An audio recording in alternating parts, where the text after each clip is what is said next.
अभी आप उम्र के बारे में कुछ कह रहे थे, तजुर्बे के बारे में कह रहे थे। उम्र बालों की सफेदी से नहीं, हौसले से नापी जाती है। मैं सम्मानित मंच, उद्यमी, ये NSIC और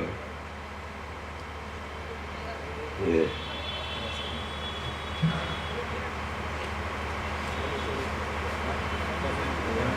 हाँ, इनकी तरफ से जो micro, small and medium industry के या नुमाइश की गई, इससे हर उद्योग अपने अपने काम के बारे में जानता है। लेकिन ये नुमाइश जो है, ये एक आईना है कि हमारे इर्द गिर्द, हमारे देश में, हमारे प्रदेश में क्या हो रहा है। उद्यमी, स्मॉल स्केल, माइक्रो या SME, इनकी जो समस्याएं हैं वो मिलती जुलती हैं। कहा जाता है कि ये छोटा उद्योग जो है, जब पैदा होता है तब भी कर्जदार होता है, जब मरता है तब भी कर्जदार होता है। ये बात सही है, लेकिन ये भी सही है, और हमारे सामने मिसालें हैं कि छोटा उद्योग, स्मॉल स्केल जिसको कहते हैं, ये एक सीढ़ी चढ़ के मीडियम में गया, मीडियम से फिर ऑर्गेनाइज सेक्टर में भी गया। ऐसी भी मिसालें हैं। ये अपने अपने हौसले और अपने अपने कार्यशैली की पे डिपेंड करता है। अलीगढ़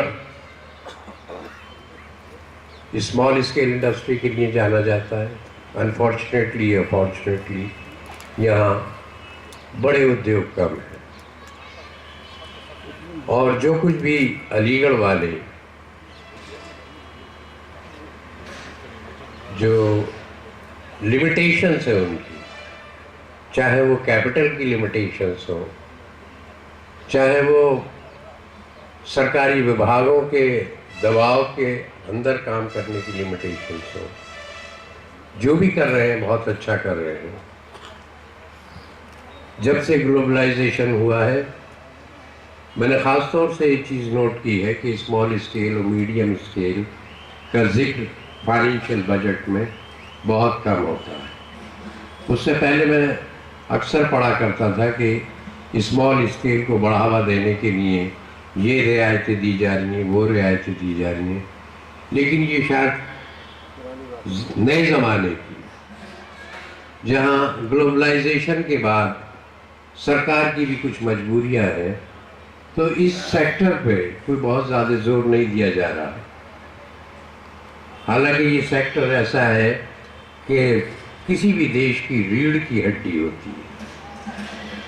कम से कम कैपिटल में ज़्यादा से ज़्यादा एम्प्लॉयमेंट अगर जनरेट कर सकता है तो स्मॉल स्केल कर सकता है। मैं अलीगढ़ की बात करूं, हार्डवेयर की या तालीम की, जो यहाँ की ट्रेडिशनल इंडस्ट्री है, उसमें एक 10 लाख रुपए का इन्वेस्टमेंट करने के बाद, चाहे वो ब्रास हार्डवेयर बना रहा हो, चाहे ताला बना रहा हो, 20 लाख का इन्वेस्टमेंट करने, एक 50 आदमियों को रोजगार देने की क्षमता रखता है।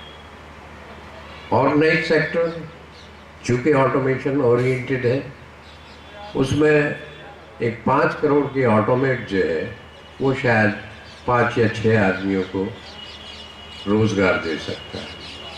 तो अगर हम कैपिटल से और एम्प्लॉयमेंट की रेशियो देखें तो स्मॉल स्केल का अहमियत बहुत बढ़ जाती है। और हिंदुस्तान जैसे मुल्क में, उत्तर प्रदेश जैसे प्रदेश में, जहाँ बेरोजगारी है, जहाँ एम्प्लॉयमेंट चाहिए, वहाँ के लिए तो इसकी रेलिवेंस और ज़्यादा बढ़ जाती है। SMS, स्मॉल स्केल और मीडियम इंडस्ट्री की या माइक्रो इंडस्ट्री। मैं समझता हूँ कि जैसे अभी मुझसे पहले वक्ता जी बता रहे थे कि स्मॉल स्केल के लिए नई लेबर पॉलिसी बन रही है। मतलब ये प्रपोज कर रहे हैं, वो प्रपोज करने के बाद में पार्लियामेंट में जाएगी, वहाँ कितनी अपोजिशन होगी, कितने लेफ्ट जो बैठा हुआ है वो उसको किस तरह से लेगा, वो पास होगा भी नहीं होगा। बहरहाल ये एक सोच शुरू हो गई है कि इस स्मॉल स्केल जो कि फाइनेंशियली बड़ा हैंडीकैप रहता है, उसको जितना सिंप्लीफाई किया जाए, जितना सरलीकरण किया जाए इन कामों में, तो वो अपना काम, अपना वक्त बचा सकता है एक प्रोडक्टिव वर्क में लगाने के लिए, अपना कारोबार आगे करने के लिए, अपनी टेक्नोलॉजी को अपग्रेड करने के लिए। और ये बेकार का सा वक्त जो सरकारी कागजात भरने में उसका खर्च होता है और एक जहनी दबाव में रहता है, उससे उसे मुक्ति मिल सकती है। I wish that this proposed bill or proposal which you have decided for simplification of labor laws may get through the parliament. Perhaps every small scale and medium scale industrialist will be a beneficiary, and he will be able to devote more time for upgradation of technology, for improvement of production and sales. With these words, I'll take your leave. Thank you.